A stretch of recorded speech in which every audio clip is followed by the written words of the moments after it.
Uplate with Charlie Ranger, and wow, we've just given away what the guest is doing. I'm not going to give him an intro because he's sitting next to me, so why would I bother when I can just talk to him? Nath, thanks for coming on the show. Yeah, this is nice. Hello, sir. This is nice. I like this. That scene in Titanic where she's got him out. Kate he's Winslet. Sketching her. Yeah. This is what I was trying to bring. You're Kate. Oh, always. I'm Leo. I'm always Kate. Do you find it ironic how Kate Winslet did that episode of Extras saying, I'm playing a nun in Nazi Germany to get an Oscar. A few years later, she played a nun in Nazi Germany, got an Oscar. Wow. There you go. You're a nerd. I can't be a nerd if I'm watching Ricky Gervais. Oh, yeah, fair enough. I didn't know that movie fact. Nath, Yes. thanks for coming in. Thank you for having me. The reason I did this is it's just a very comfortable couch. It's good, isn't and it? And if you sit like this, you just look like you're a bandit at a bus stop or something. It's just a bit weird. No one really sits on a couch by themselves like this. Do you know what I mean? A lot of our viewers give that feedback, actually. They go, who was the abandoned at the bus stop person you were chatting with? Where's my dad? Yeah. But this is like fun. I think it's classy. Yeah, man. Just bringing some party. And do you know to what? The late night show. That end of the couch has only ever been used once, so your feet are, making the most of it. And also, it's not really that late of a show. Like 9:30. Yeah.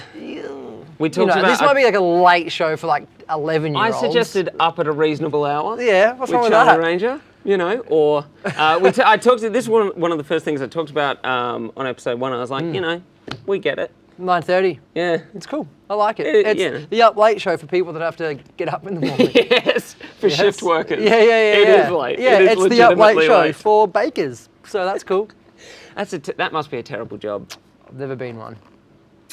Oh, well, we've made a mistake. Yeah. We totally thought that's what we were going to chat about. Yeah, but I did when I did a radio show years ago, but they didn't know if I was good enough yet. I don't know if they ever decided I was good enough, but what the radio do is to test to see if you're good or not, they put you on at really shit times. Yeah. So I was doing 1 a.m. till 6 a.m. That's a long shift. That's a really long time. So it was 1 a.m. till 6 a.m. 5 days a week? No, it was like 3 nights a week. Okay. And, I like to get calls and work out how to do all the phone. And it was just truckers who I think were... staying sprightly. Nurses on their way home from shifts and bakers on their way to a shift. Because they've got to get there 3 o'clock, man, for your bread. But what are they calling you for? What do they want to chat about? I would just say, who the hell is up? Can you please call me? I'm very lonely in this radio studio. And then that's who I would call. So how much did that mess with your life? Oh, it was really... Being up at those hours? It was pretty bad. Yeah. It was awful. It feels weird when you're getting up to go to work at midnight or 11:30.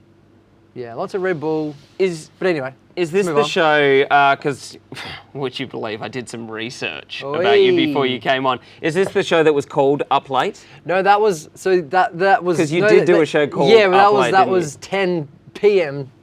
That's the rebellious time, mate. You've rolled in, giving us some grief about 9:30, and your Uplate show was at 10. It's half an hour later. It was 10 to 1. That was 10 p.m. to 1 a.m. on the radio. Oh, that is late. Yeah, that was good. But they only gave me that one after I didn't do too bad on the 1 till 6. Right. However, I was Australia-wide. Yeah. So all the Novas, can I say the radio station? I don't know if there's some weird thing going on here. Coca-Cola. All right, so my favourite drink. Yeah. I'll shut my legs. I was on all the it was a national show. Yeah. And I accidentally took Nova off air for so long that the emergency song had to kick in. There's an emergency song. So you're controlling the panel and everything. I had to learn everything. Yeah. And then I thought I put it in autopilot. I went in to do a wee, and I'm in the dunny weeing, and then the speakers are in the toilet, and then I just heard nothing. Are you in there on your own at that time? Yes, and I'm like, really? You don't even get a producer that's got to put up with it with you? I'm like, oh shit, I've taken the whole entire network off air, and if it's off air for longer than 30 seconds, this song kicks in as backup, and it was Britney's song that starts with, "It's Britney, bitch." Yeah, nice. So I was running down the corridor to go back into the studio, and all I hear is, "It's Britney, bitch." And Nova was back. Yes. Yeah, anyway, so if you can't tell, I no longer work there. Anyway. There's a future for you somewhere. Thank you, mate. Probably doing what you do, stand-up comedy. You just got nominated for a Best Newcomer Award at the Edinburgh Fringe this year. Thank you. That's wicked. Didn't win it. So why'd you bring that up? Oh. Welcome to my show. We got one of those emergency songs that can kick in now. It's Brenny Bitch kicked in. Here's a list of things you haven't won. Yes. No, that's fine. No, thank you. No, that's good. That's I've come not first in a lot of things in my life too, so I thought we could bond over that. It was an honour to be nominated. It's like that, talking of Oscars earlier, it's like that shot of you on the screen and then your name isn't called and it's the... Yeah, well, it is my first time ever nominated for anything, ever. And there was like a proper ceremony thing. Yeah. And I don't know how the actresses do it, because I was like, I wanted to win. Who doesn't want to win stuff? And it was really nice to be there on the day, but it was all like people taking photos and all like the really cool comedians that I love and think are great. And there was a lot of industry there. So I'm like, okay, this is cool. And then when they did the nomination thing and said the winner, I couldn't even pretend I was happy for him. Who were you sitting with when you had to... It was standing. It was a cocktail thing. You were on stage? No. God. But but I just did this awful just pretended I was happy. Yeah. I'm not gonna lie. Yeah. I wanted it. No, I'm kidding. It was deserved winner. Yes. But he was great. I can't remember his name. I looked it up just before. I don't know what his name was. I'm kidding. It was Edinburgh was crazy, man. Yeah, that's great. And now that show is going to Happy Idiot. Yes. That show is going to Soho Theatre in London in Jan. Yes. How do you prepare for something like that? Well, Edinburgh prepared me for that. Right. Because, as anyone watching would know, Australians, we're very weird. We say a lot of things that don't make sense. We have a lot of words for everything. We abbreviate everything.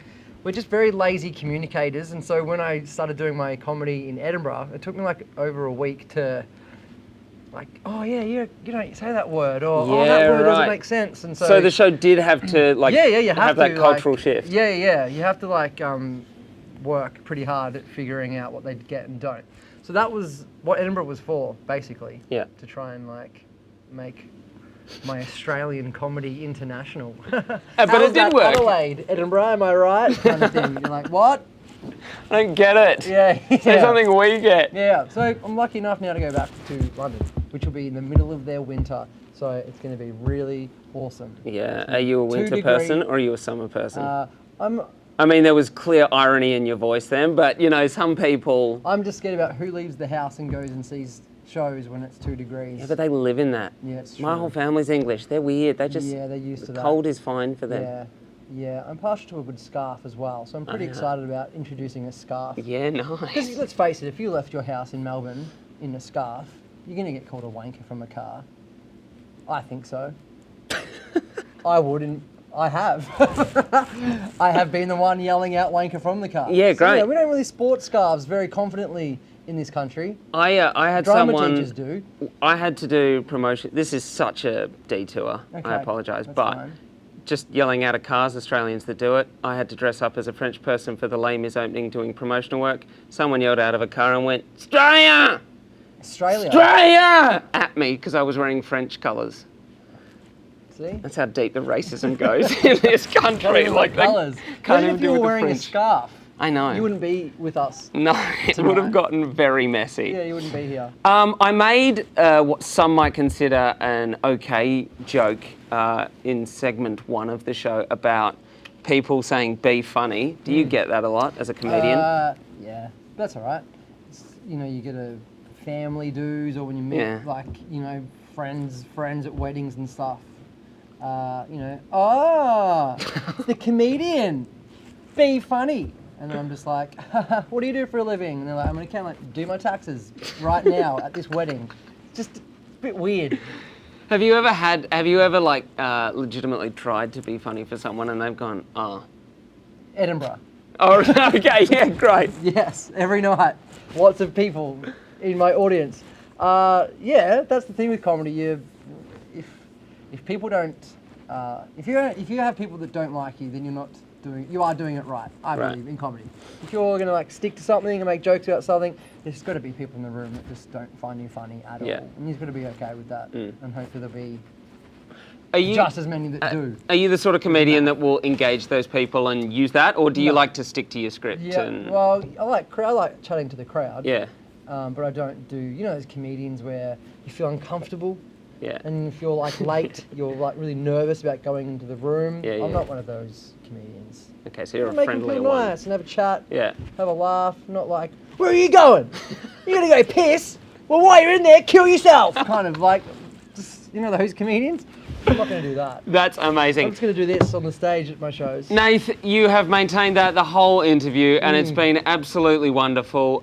Where can people catch you next? Where can they find info about who you are, what you do? I can't remember what gigs I have, so just go to my name, Nath Valvo, on, what am I doing? Look, it's on the screen now. Oh, don't do that. We're on the screen, down here. I never update that website. Don't go to that website. My Twitter and Facebook. Twitter and Facebook. Yes, that. Do the good. Oh! That's how on the ball we are here. Yes. Nath, thank you so much for coming in. Thank you. It's been a pleasure having you. Thank you, everyone. Guys, when we come back, we've got Jessa St. James playing live for us.